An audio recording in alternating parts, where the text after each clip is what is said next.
All right, welcome to the Central Coast International Film Festival. I am here with, tell me your name, Waleed Shaya. Waleed and Liz Venz. Liz. Thank you so much for coming. You have a film here that was just absolutely wonderful. The audience loved it, got some great reception. Tell us the name of the film and tell us a little bit about it. Sure thing. My name is Waleed Shaya. I'm the director of Darn It Darla. I also play Blake, the evil talent manager. Darn It Darla follows Naveen, which is played by my best friend Liz here, who I've known since high school, and we get to work on this project together. And when you see the movie, you'll find out I'm really trying my best to manipulate her with my team to do what we have to do to bring her into fame's spotlight. The tagline of the film is "Fame demands its dues," and that's what you can expect from this dark comedy. Liz, do you want to add to that? No, I mean, that's pretty much it. You know it very well. Yeah, it's a fun little romp. I think it's timely considering the Britney Spears situation. Yeah, we got to do it as a play first and then shoot it as a film, and maybe we'll make it into a feature at some point. So, yeah, looking forward to that. Terrific. So, yeah, you told me that it was originally a play first. So was it a feature-length play and you had to condense it down for a short film? Can you tell us a little bit about that process? Absolutely. So this play was written by Lavinia Roberts, and the script has mostly stayed the same. I adapted it into a film script for the short, but it's really remained the dialogue, is still heavily Lavinia's. She's super talented, and it was a play that ran about 10 minutes, but we decided for the film world to let it live cinematically, to let it breathe, to give it a visual component that we might not have access to in theater in the same way. It extended to a couple more minutes. So the story's still relatively the same, but just an extension of the 10-minute play. And Liz mentioned a moment ago about Britney Spears, and what she meant by that is because the film tackles concepts on conservatorships and fair representation, it's a nod to the Free Britney movement that happened a couple years ago. Right. It was so funny just on the way here to the film festival. I was watching or listening to an interview with Drew Barrymore, and she talks about how this company came in and kidnapped her by her parents' permission and took her away to a facility for 18 months. Oh, wow. And she was, Paris Hilton too. We're locked up. Yeah. There's a lot of people that are dealing with this sort of thing, and then non-celebrities too. Right. Older people that are senior citizens that might not be able to take care of their own finances are sometimes taken advantage of by conservatorships. Yeah. And there's a lot of unfair game in that. So we just wanted to, in a fun, quick way, shed some light on it and demand fair representation. Yeah, terrific. How about you? Do you have any comments on that? No, I mean, I think it's an important subject that doesn't get talked about enough, but it's coming to the forefront now. So, yeah. I never even knew about it. I was shocked to hear it on the podcast this morning. It was great. What's next? What other projects are you working on and working towards? Yes, so I have a podcast for anyone listening. It's called Lights, Camera, Conversation. We just wrapped season 3 last year. So if you check out any podcast platform, you'll find Lights, Camera, Conversation. We have topics of working with representation, how to have fair representation, whether it's with an agent or manager, and much more for actors, dancers, musicians, any artists. So that's my podcast. And then beyond that, like Liz mentioned, we hope this film has a new life. This is the first festival, the Central Coast International Film Festival, that we've screened at in person, kicking off 2025. So what's next is a lot more of these. Hopefully they'll be as special as this one. Shout out to the team here. But that's what's up. And then Liz and I both have several other projects up our sleeve, things we're writing, producing on.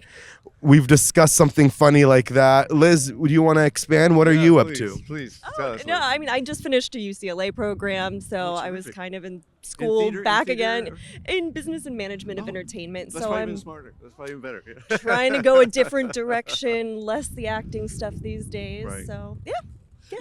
Yeah. That's always an interesting thing. I feel like a lot of people start out as actors, but then they find their home or their true calling in other areas. And is this the first film you've directed?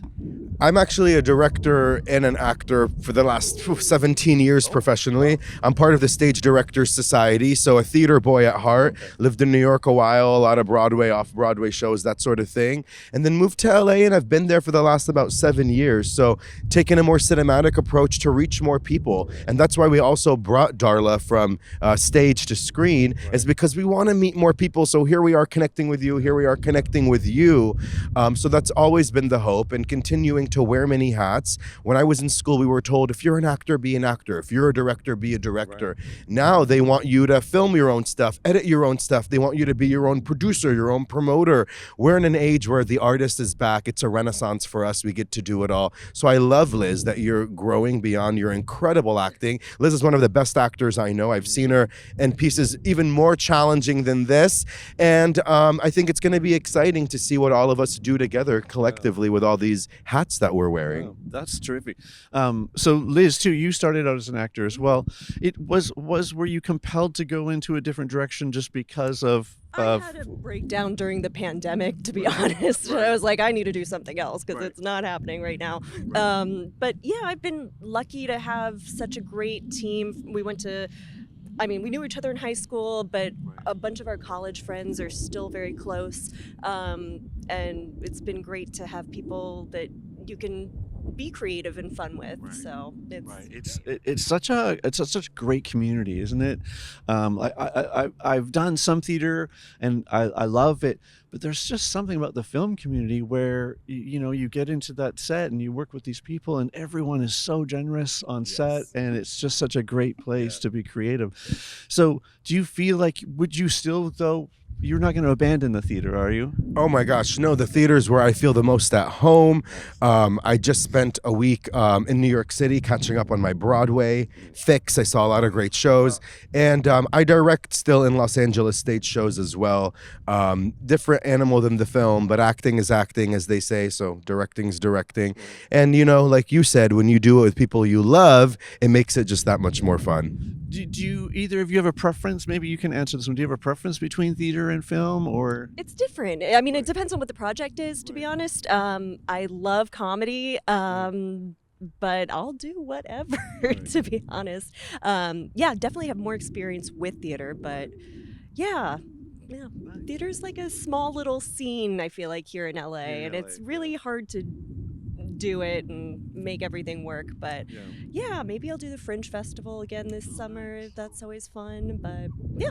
Nice. That's cool. How about you? Do you have a preference? Theater? Sounds like theater. Oh, musical theater. I just love musical theater. But hello, Wicked was just a musical film, and it was a phenomenon.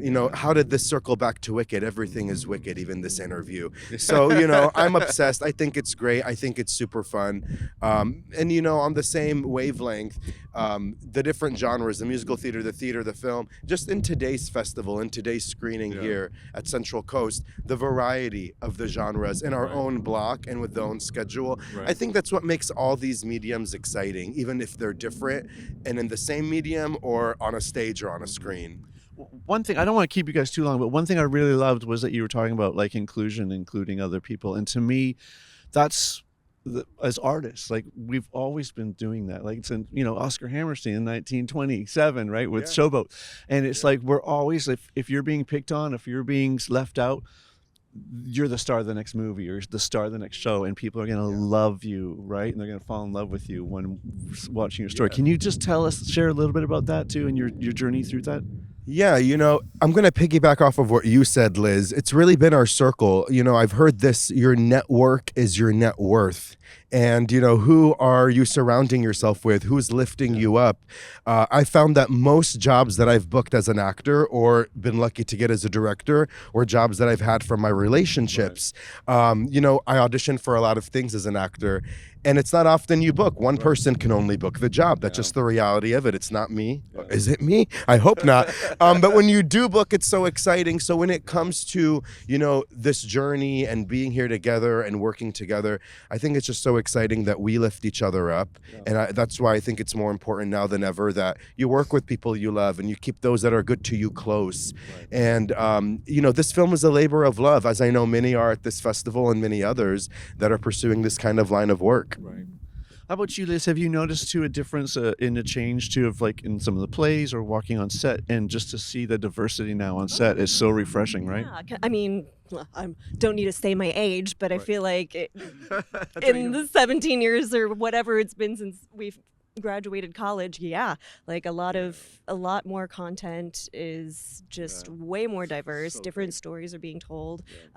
There's a role for everybody in this industry. So Everybody's welcome, right? Of course. Everyone's welcome. We love community. Yeah. And the theater community. Yeah, Mhm. that's what I love about it too. I remember the first day I walked on set. When I was doing my first feature, I was so nervous. I was like, and I literally felt like a penguin walking to set, and I was like, someone help him. yeah, and I was like, as soon as I opened the door, everyone's just gonna laugh at me, right? And I'm just gonna be so embarrassed. And I opened the door, and the whole set's full of penguins. Of course. I was like, oh my God, I'm home. These are my Yes. people. That's the best. I love that analogy. And they all gave you a little penguin pat. Oh yeah, every single one of them, right? It's just I love that, just the creativeness and the freedom to be yourself. And you hear stories of bad things happening on set. I've never seen that on any of the sets I've been on. It's just been the kindest, most generous, gracious Well, people. you're very lucky. Yeah. And before we wrap this really please, quickly, please, please. Sebastian, I just want to say thank you to you. You're a great interviewer. Thank you to Joss behind the camera and behind the scenes of this whole festival. And I know it takes a village. I know there's other players, but we want to thank you guys for having us here. This has been nothing short of a blast, and we still have the rest of today and tomorrow to check out all the events. Well, thank you so much for coming. Thank you for submitting your lovely film. It was wonderful. It was such a joy to watch, and I hope it takes you to the moon. Yes, and check more out at darnitdarla.com. Perfect. woo! Thank you so much. Thank you. I can't All right. wait to see more. Cheers. Sweet. Thanks, guys. That was great.